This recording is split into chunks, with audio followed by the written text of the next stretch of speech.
So the left never lets a crisis go to waste, and they will burn the country down because that's what they want to do.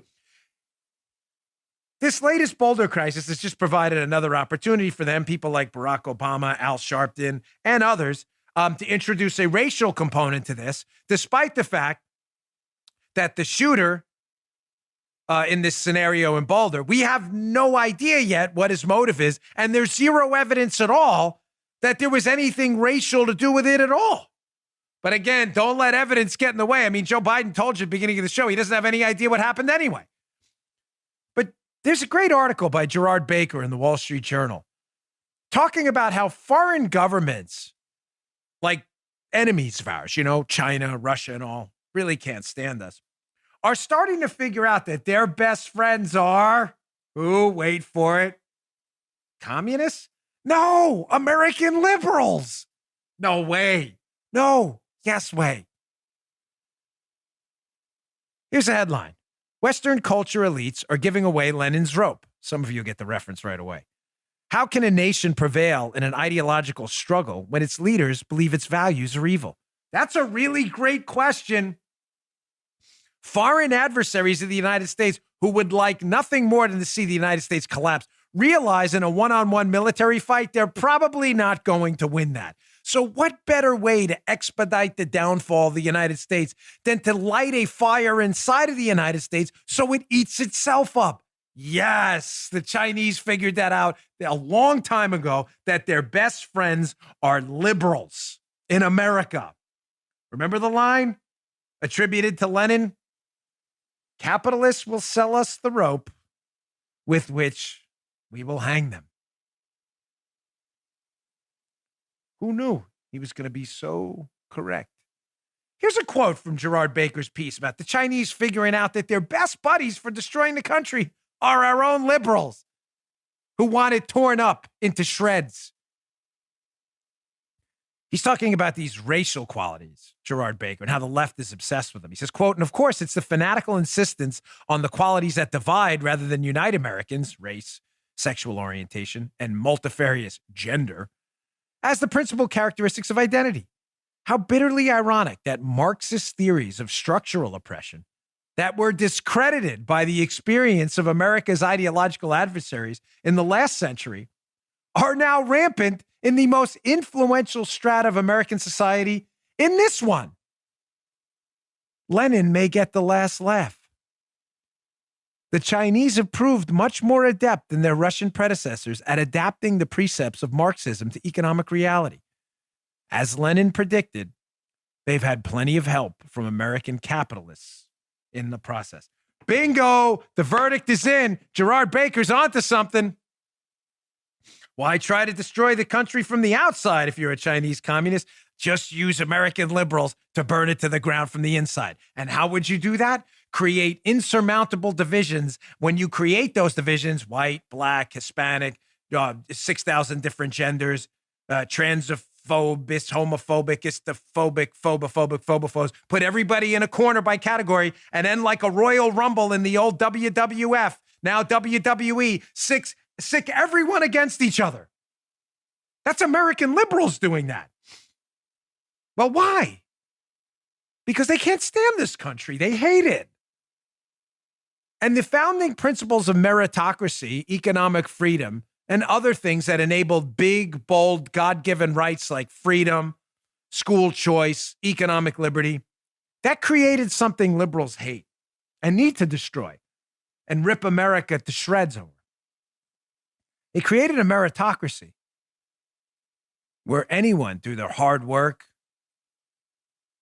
through the dirt under their fingernails, where anyone could get ahead and make a decent life for themselves. And liberals hate that. Liberals hate a meritocracy. Liberals think they're the anointed ones, as Thomas Sowell says in his excellent book, Vision of the Anointed. They're the anointed ones. They're really smart. They shouldn't have to work hard. You should just recognize their superiority because they're academic liberals with bow ties and they're smarter than you stupid deplorables. So they need to destroy the country. And constant victimhood and sicking victim groups against each other is a way to empower themselves to do it. You don't believe me? Look at the really smart people. And believe me, I'm using the term smart loosely. Barack Obama. Wasn't he a Harvard guy? He taught a course as a lecturer, and I think he was cited as a professor, which was hilarious. Here's a New York Post article. Be in the newsletter again, Bongino.com/newsletter if you want to check it out. Here's Obama, always there to add fuel to the fire of division, right? So we had this shooting in Boulder. Joe Biden admitting in the beginning of the show he knows nothing about the motive or anything. Doesn't stop Obama and Biden from chiming in because they're the smart people. We're all apparently really stupid. Here's the New York Post article, Stephen Nelson. Obama on the Boulder shooting. Disaffection, racism, and misogyny drive killings. Let's be crystal clear. Obama knows absolutely nothing about this. He's not even the president anymore. Biden is. And Biden himself just acknowledged on video in the beginning of the show that he knows nothing about the motive at all. So Obama, always eager to rip the country to shreds and sick black versus white versus Hispanic, because that's what he does. Because he's a Harvard man, I guess, right? Super smart. We're all stupid. Decides he already knows what the motive is for Ahmad Aliwi Alisa murdering or allegedly murdering people. He already knows. New York Post, quote, Barack Obama on Tuesday released a statement on the Boulder shooting saying recent killings are being driven by disaffection, racism, and misogyny. He knows none of that.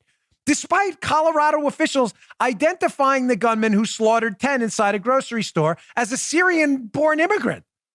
Authorities have not alleged a motive for suspect Ahmad Al-Aliwi Alissi, 21, but his brother told the Daily Beast he was, quote, very antisocial and suffered from paranoia and possible mental illness.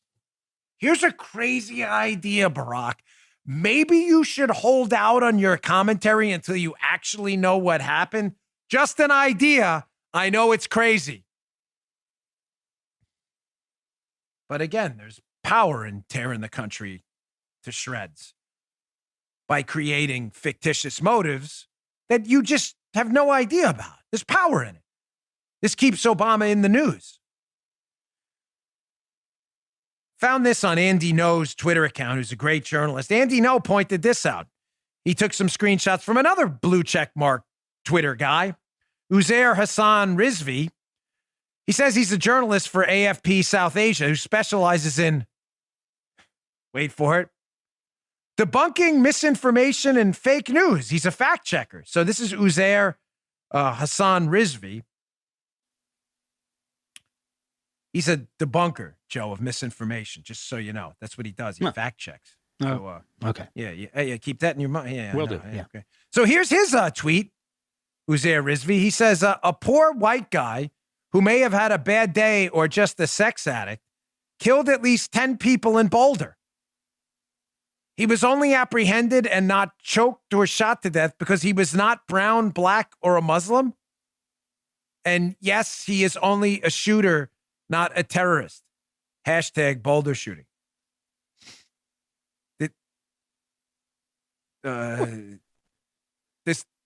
This guy's the fact checker at AFP. Just want to throw that out there, folks. Here's another gem from our good friend Al Sharpton, made an appearance on the show last week. Sharpton, in regards to the tragic shootings in the massage parlors of Asian victims. Again, nobody has any idea what the motive is, despite what the actual alleged shooter said, that it was because he was a sex addict. But of course, never passing up an opportunity to burn the country to the ground. These race hustlers have to fabricate a racial motive because that's where their power is.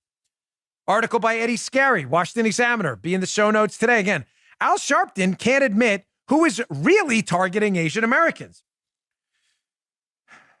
So Scarry has an interesting point. Al Sharpton apparently went on a rant on his show about how this is some kind of racial thing where all of these, I guess, white supremacists are targeting Asian Americans. But what he conveniently leaves out is something interesting. Let me quote from Eddie Scarry's piece. The idea that the targeting of Asian Americans is about white supremacy and that Trump caused it is a preposterous lie. That's why even though the liberals at CNN and MSNBC hyped the race of the victims, listen, the victims, when discussing any crime against Asians, They're curiously silent about the race of the perpetrators. That's really weird. Why would they do that? If this is really about white supremacy, then there appears to be an awful lot of black and brown skinned white supremacists on the loose committing violent crimes against Asians. Again, let's not let actual evidence and facts get in the way here, folks. God forbid that happen.